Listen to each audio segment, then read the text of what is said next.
6b, reverse transforms when using a normal distribution or dealing with a normal distribution.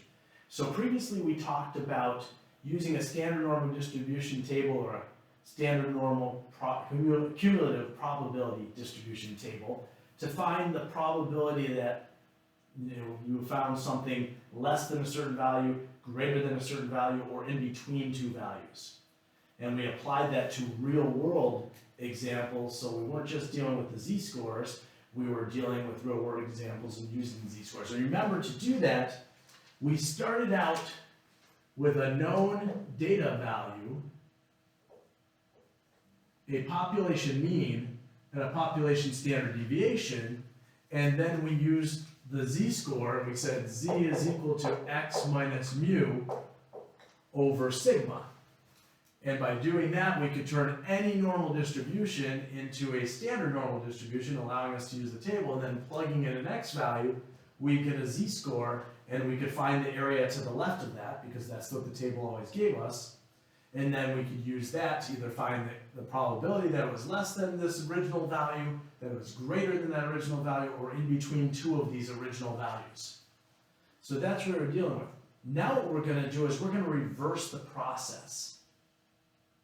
And we're going to do what's called a reverse table lookup. Instead of having a z-score that we calculate and then finding the area to the left of it or to the right of it or between two of those z-scores, we're going to do the opposite. We're going to be given an area or a percent or a probability, and we're going to use that to find an real world data value. So the first part of this is using our table. Now remember, the table is set up so we have a z-score that's broken up into something with a sign, x dot x, and then 0.0x, right? It's broken up this way, so if we were looking up a z-score, we look for the sign. Is it plus or minus? We have the ones place, the tenths place, and then up here we find the hundredths place, and we were able to look up the value. Now what we're going to do is we're going to do the opposite. We're going to start with some value, some percent or probability, and we're going to look for that in the table and then determine what the z-score is associated with it. Once we do that, we're going to change that z-score into a real-world value. Well, obviously, if that's what's happening, we can't use this equation, but we can use something very similar to it. We can solve this equation for x, which means if I multiply both sides by sigma, then I have z sigma is equal to x minus mu. And if I add mu to both sides, then I have mu plus z sigma is equal to x. So I can now rewrite that so it's in a standard form that we're used to seeing with the thing we're searching for on the other side. So x is equal to mu plus z sigma. And that right there is known as the reverse transform. So I can start with a z-score and the mean and standard deviation of the distribution to get the real world value.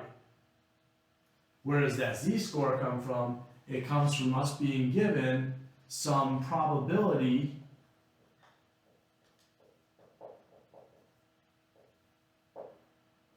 or percent or percentile. Now, one nice thing with dealing with reverse transforms is we don't have to deal with a probability or area between two values, because it would be impossible for us to do that, because there are an infinite number of data values that we could use to find a certain area in between them. So we're either going to be looking at what data value will give us a probability such and such that it's less than it, or such and such that it's greater than, or will be in this percentile, or have this percentile above it. So let's play with this reverse table lookup first, and then we'll apply what we've got here.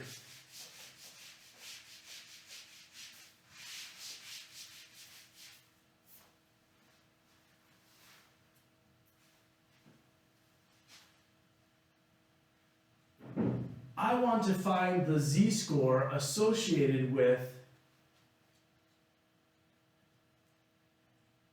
a probability that the value will be less than it. And let's say we have a probability of 0.6200 that the value will be less than the z-score. So if we're given a probability, or the probability to the left of that point is 0.6200. What we're going to do is we're going to look in the body of the table for the closest thing to 0.6200. So I'm going to look for the closest thing to 0.6200 in the body of this table. So I grab my table. 0.62, that's going to be on the positive side, because anytime you have a probability of 0.5 or greater, then that's going to be on the positive side of the table. And I'm looking for the closest thing to 0.6200. And you're usually not going to get lucky and find exactly 0.6200. You're going to find two values that are on either side of it. And if I look in the body of this table, so I'm looking in here now. I'm not looking on these sides here. I'm looking in here for 0.6200. So I'm looking here, I get up here, I've got 0.6179. So I got 0.6179, and I've got 0.6217. I know you can't read those, I'm just showing that I am looking there and I'm finding two values. So 0.6217, right? So I've got two values that are close to 0.6200, but are not actually 0.6200. Now what I'm going to do is I'm going to determine how far away are each of these points from this 0.6200 that I'm looking for.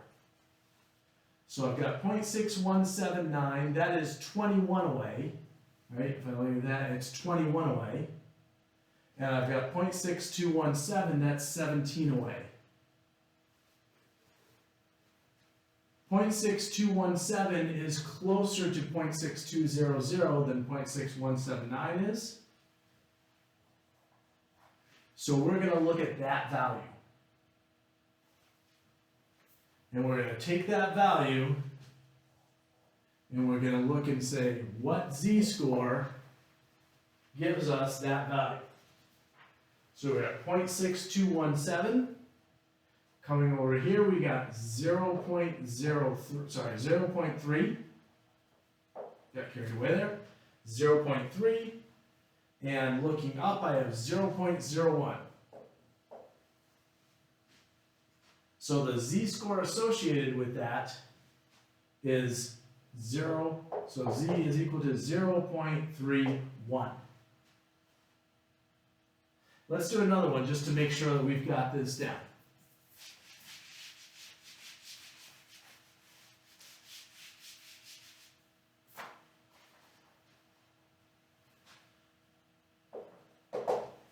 P, the probability to the left, or the area to the left, is equal to 0.2743.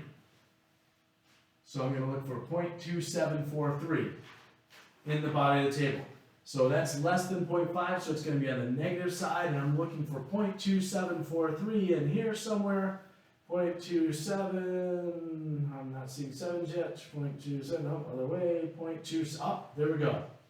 So I've got 0.2709, and I've got 0.2676.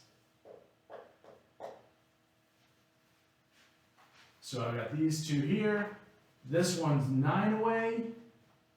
That one is 24 away. So we're going to go with this one. And if I look to the left and up in this table, 0.2709, that puts me at negative 0.6. And going up, it puts me at 0.01 again. So I get z is equal to negative 0.61. So given a probability, we can look that up in the body of the table and find the z-score associated with it. Now what we could also be given is we could be given a percentage. Instead of giving a probability, maybe we want 20% of the data to be less than that. So we're looking for 20% to be less than that. Remember, the difference between a probability and percent is just multiplying by 100. Right? A probability is just a percentage written in decimal form. So 20% is the same as a probability. I'm just going to do an arrow here, of 0.2000. 20%, move the decimal point over 2 places, 1, 2, 0.2000. Now, why did I put these extra zeros in there? Because we're going to be looking in the body of the table, and the body of the table has 4 decimal places. Z-scores have 2 decimal places. Common mistake that I see people make is they do the 0.20, 20% is 0.20, and then they treat that as if it's the z-score. That's not the z-score. We're going to use that to find the z-score. So I always put 4 decimal places in there. So now I'm looking for 0.2000. So I look at my table, 0.2000, and I find 0.2005, 0.2005, and 1977, 0.1977. Okay, if I look at those, that's 5 away, that's 23 away, so this is going to be closer, and no, it doesn't always end up that it's the one that has those numbers showing in it. Okay, a common mistake which I see people make is they just look for the closest thing that starts with that. So 0.20, they go 0.2005, well that must be it. Always check both of them. Sometimes this one's closer, the one that's below it. Sometimes the one that's above it is closer. You have to verify. If it turns out that it's equidistant from both of them, if this was 2.005 and that was 0.1995, then we would find both z-scores and we'd average the 2 z-scores. Okay? We wouldn't average the 2 values, we would average the 2 z-scores if they're the same distance away. If one is closer, we're going to use that one. So that 0.2005 is at negative 0.84. Z is equal to negative 0.84. So that's how we find these values from the table. So now that we know that, we can do some real-world problems.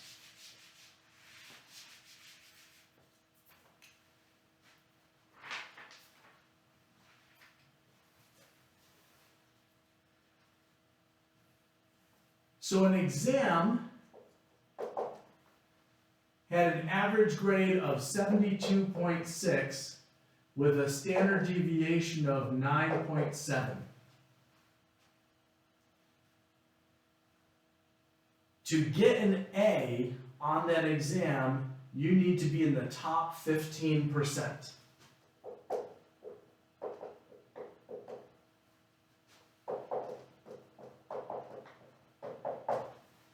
So obviously this instructor is using some sort of a curve, and he determines if you're in the top 15%, you get an A. If you're in the next however many percent, you get a B. So it doesn't matter. You could have a 98 on the exam, and if that's not in the top 15% of people who took the exam, if there were over 15% of the people who got a 99 or better, then you still don't get your A. Or you could have a 27 on the exam, and if that's in the top 15%, you would get an A. Okay? So you have to be in the top 15% to get an A. What grade do you need to get an A?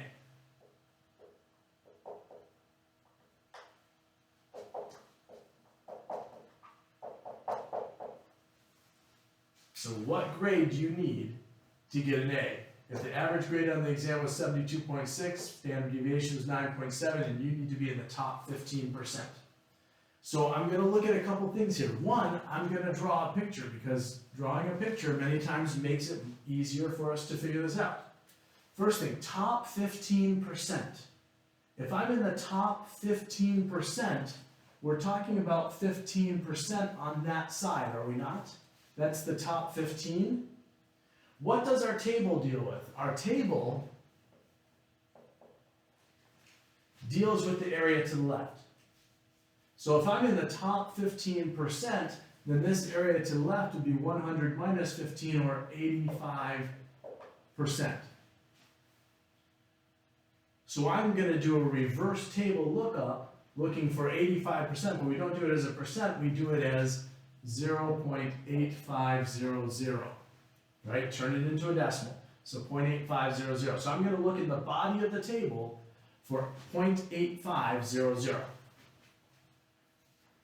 That's going to be on the positive side of the table, so 0.8500, and I get 0.8485 and 0.8508. 15 away, 8 away, this one's closer. What z-score was associated with that? It was 1.04. So z equal to 1.04.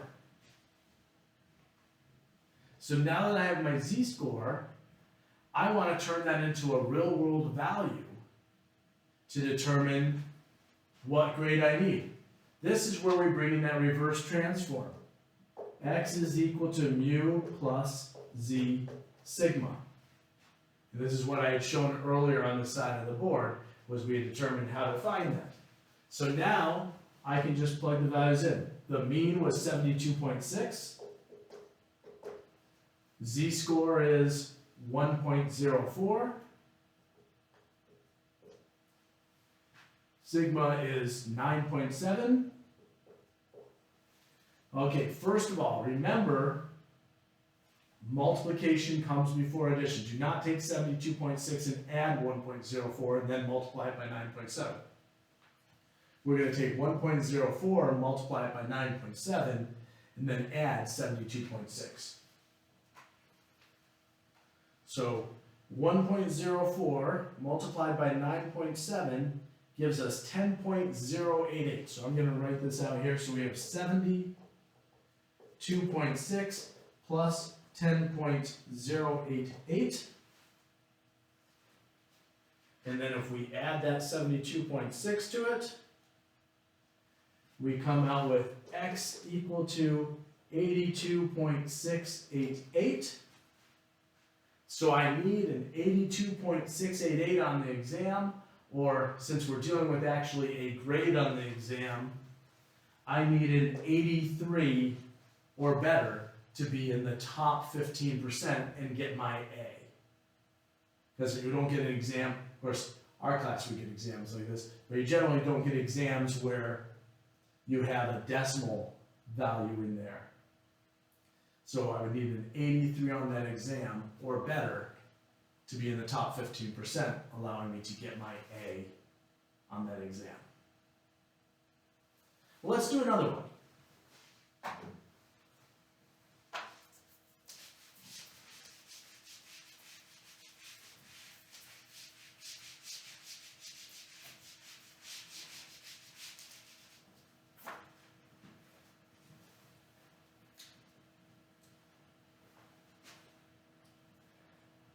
The average age of an MVCC student is 23.6, with a standard deviation of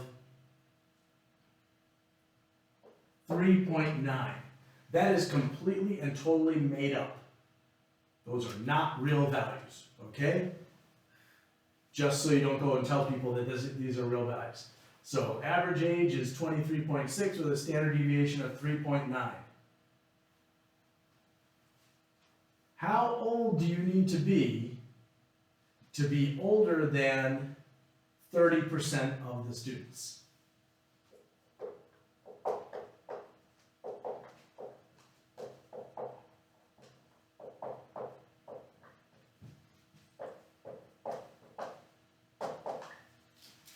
So what age do you need to be older than 30% of the students? Okay, again, we can draw our little picture here. We want to be older than 30%, which means that 30% are younger than us. Be careful. I see a lot of students make those mistakes. They see older than, they go, oh, over. No, we're older than 30%. Which means 30% are younger than us, 70% are older than us. Okay, remember that it deals with the area to the left, so that's good. So we're going to turn that 30% into 0.3000. And we're going to look that up in the body of the table. Back onto the negative side since it's less than 0.5. And we're looking for 0.3000. Okay, I see 0.3015 and 0.2981. 15 away, 19 away. I'm just not going to catch a break today of having one where this one actually turns out to be closer. But here we are, that's 15 away, that's 19 away, so this is closer. So 0.3015. Give us negative 0.52. So z is equal to negative 0.52. So now we have our z-score.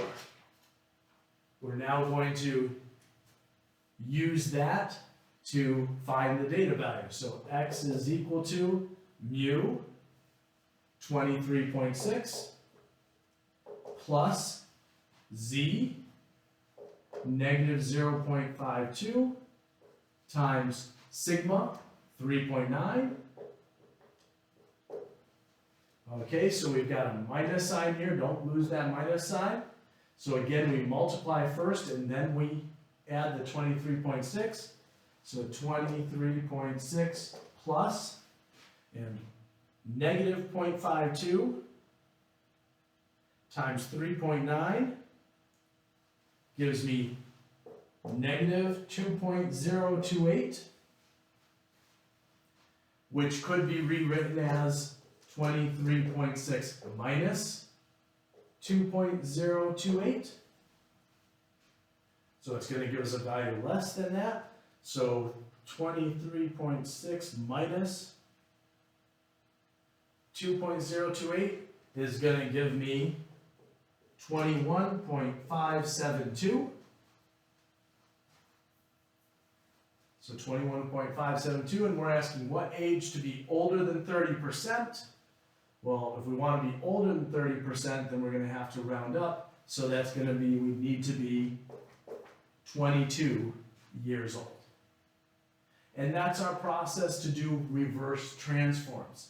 Biggest thing is recognizing that you need to do a reverse table lookup and being very careful about where you put your percentages or probabilities, whether you treat them as being to the right or to the left. The table always deals with the area to the left, so if you've got the area to the right or a percentage to the right, you've got to subtract it first to turn it into the area on the left.